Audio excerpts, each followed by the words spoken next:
You ever feel that cold sweat, heart pounding, right before you have to do something big? A job interview, asking someone out, even just posting something online. That's fear. It's a gut punch that tells you to run and hide. But what if I told you that feeling, that exact same biological jolt, is almost identical to the feeling of excitement? The only real difference is how your brain decides to label it. Stick around, because we're going to flip the script on fear. We're not getting rid of it. That's impossible. We're going to tame it, put a leash on it, and make it work for you. By the end of this, you'll see fear not as a stop sign, but as a green light. So, let's get into the nitty-gritty. What is fear, really? At its core, it's a survival mechanism. It's your brain's ancient alarm system screaming, danger. Something might eat you. This system is run by a little almond-shaped part of your brain called the amygdala. When the amygdala senses a threat, real or imagined, it hits the panic button. This floods your body with hormones like adrenaline and cortisol. Your heart rate skyrockets. Your breathing gets shallow. Your muscles tense up. This is the classic fight-or-flight response. It's designed to make you faster, stronger, and more alert so you can either fight the saber-toothed tiger or run like hell. The problem is, our modern brains can't tell the difference between a tiger and a tough conversation with your boss. The physical response is the same. The fear of public speaking triggers the same alarm as the fear of a physical attack. It's a biological mismatch. Your body is preparing for a physical battle, but your challenge is mental or social. This is where most people get stuck. They feel this intense physical reaction and interpret it as a sign to back down. My body is telling me this is a bad idea, they think. But your body isn't telling you it's a bad idea. It's just giving you energy. That's all it is. Raw, undirected energy. Now, here's where things get interesting. Let's talk about focus. What happens when you're completely absorbed in a task? That state of flow where time seems to disappear? Your brain is also releasing chemicals, but different ones, like dopamine, which is linked to reward and motivation. Your focus narrows, distractions fade away, and your performance goes through the roof. What if you could take that chaotic energy from fear and channel it into that laser-like focus? You absolutely can. It all starts with a simple reframe. A 2013 study by Harvard Business School researcher Alison Wood Brooks found something fascinating.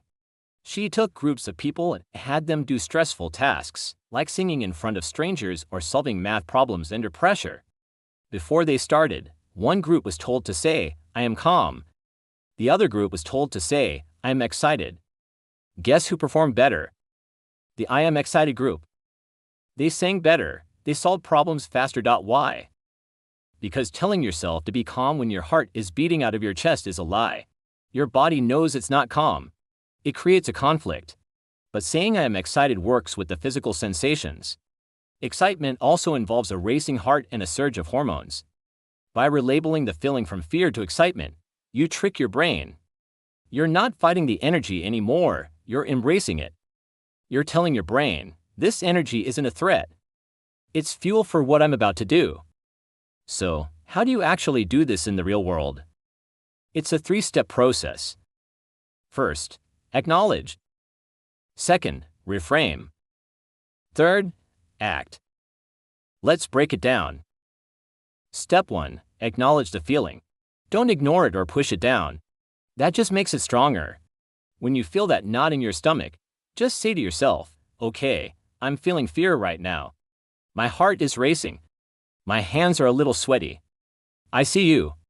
You're not judging it, you're just observing it like a scientist. This simple act of mindfulness separates you from the emotion. You're not the fear, you're the one observing the fear. This creates a tiny bit of space between you and the panic. Step 2. Reframe the physical sensation. This is where you use the I am excited trick. Feel your heart pounding? Don't think, "Oh no, I'm panicking." Think, "Wow, my body is really getting me ready for this." This is energy. This is focus fuel. Reinterpret the jitters as readiness. See the nervous energy not as a weakness, but as your superpower kicking in. It's the same physical feeling a world-class athlete gets before a championship game. They don't see it as fear, they see it as being in the zone. You're just borrowing their playbook. If you find this useful and want to learn more techniques to control your mind, hit that subscribe button. I share practical psychology hacks like this all the time. No fluff, just stuff that works. Now for step 3, and this is the most important one, act. Fear wants you to freeze. It wants you to do nothing. Your job is to do the opposite. You have to take a small, immediate physical action. It doesn't have to be the big scary thing itself. It just has to break the paralysis. If you're afraid of public speaking, your action could be to just walk to the front of the room. If you're scared of a difficult conversation, your action could be to just pick up the phone and dial the number. This is what psychologists call behavioral activation. Action is the antidote to fear. When you move, you prove to your brain that you are in control, not the fear. The amygdala starts to quiet down because it sees you're handling the threat. This creates a positive feedback loop. You act, you feel a little less scared, which makes it easier to take the next action, and so on. The key is to make the first step laughably small. Don't think about the entire speech, just think about saying the first word. Don't think about the entire workout, just think about putting on your gym shoes. Break it down until the first action is so easy you can't say no. Let's look at a concrete example. Say you have to give a presentation at work. The night before, you're a wreck. You're picturing everything that could go wrong. Your body is in full-on fight-or-flight mode. First, acknowledge, okay, I'm terrified. My stomach is in knots. Don't fight it. Just sit with it for a moment. Second, reframe, feel your heart pounding. Tell yourself, this is my body getting me ready to be sharp and focused tomorrow. This is energy. I'm not scared, I'm excited to nail this. Say it out loud if you have to. Third, act. Don't just sit there worrying. Take a small action related to the presentation. Open the file. Read through your first slide, just one. Or practice your opening line in the mirror. This small action shifts your brain from panic mode to problem-solving mode. You're no longer a victim of the fear, you're actively preparing. What you're doing is redirecting that surge of adrenaline. Instead of letting it spin you out in a cycle of worry, you're pointing it at a target. The energy that was making you want to hide under the covers is now being used to rehearse your lines or double-check your data. You've turned the poison into medicine. The fear becomes focus. This isn't just some feel-good motivational talk. This is applied neuroscience. We can even use breathing to help. When you're scared, your breathing becomes shallow and rapid.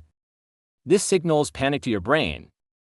You can hijack the system by deliberately slowing your breath. Try the box breathing technique used by Navy SEALs. Inhale for 4 seconds, hold for 4 seconds, exhale for 4 seconds, and hold for 4 seconds. Repeat this a few times. This simple act has a profound physiological effect. It activates your parasympathetic nervous system, which is the rest and digest system. It's the biological off switch for your fight or flight response. It tells your brain, hey, we're safe. You can calm down. Combining this breathing technique with the Acknowledge or Frame Act model is incredibly powerful. You calm the physical storm with your breath, you change the mental story with your thoughts, and you break the behavioral freeze with your action. You're attacking fear from all 3 angles: body, mind, and behavior. This is how you build what psychologists call fear tolerance. You're not trying to eliminate fear, you're expanding your ability to perform while feeling it. Every time you face a fear and act anyway, you're teaching your brain a new lesson. I felt scared, and I survived. I might have even done well. This builds confidence and resilience. The next time you face a similar situation, the fear will still be there, but it will be a little quieter. Its grip on you will be a little weaker. So, to recap the whole process, fear and excitement are 2 sides of the same coin. Your job is to flip it. When you feel that jolt of fear, the first step is to acknowledge it without judgment. Name it. This is fear. The second step is to reframe it. Relabel the physical sensations as excitement. My heart is pounding because I'm getting ready to perform. And the third, most crucial step, is to act. Take one small, immediate step forward. Break the paralysis. This isn't about being fearless. Fearless people don't exist. Or if they do, they don't live very long. This is about being courageous. Courage is not the absence of fear, it's acting in spite of fear. It's about feeling that terror and saying, okay, you can come along for the ride, but you're not driving. You are. So the next time fear shows up, Don't run from it.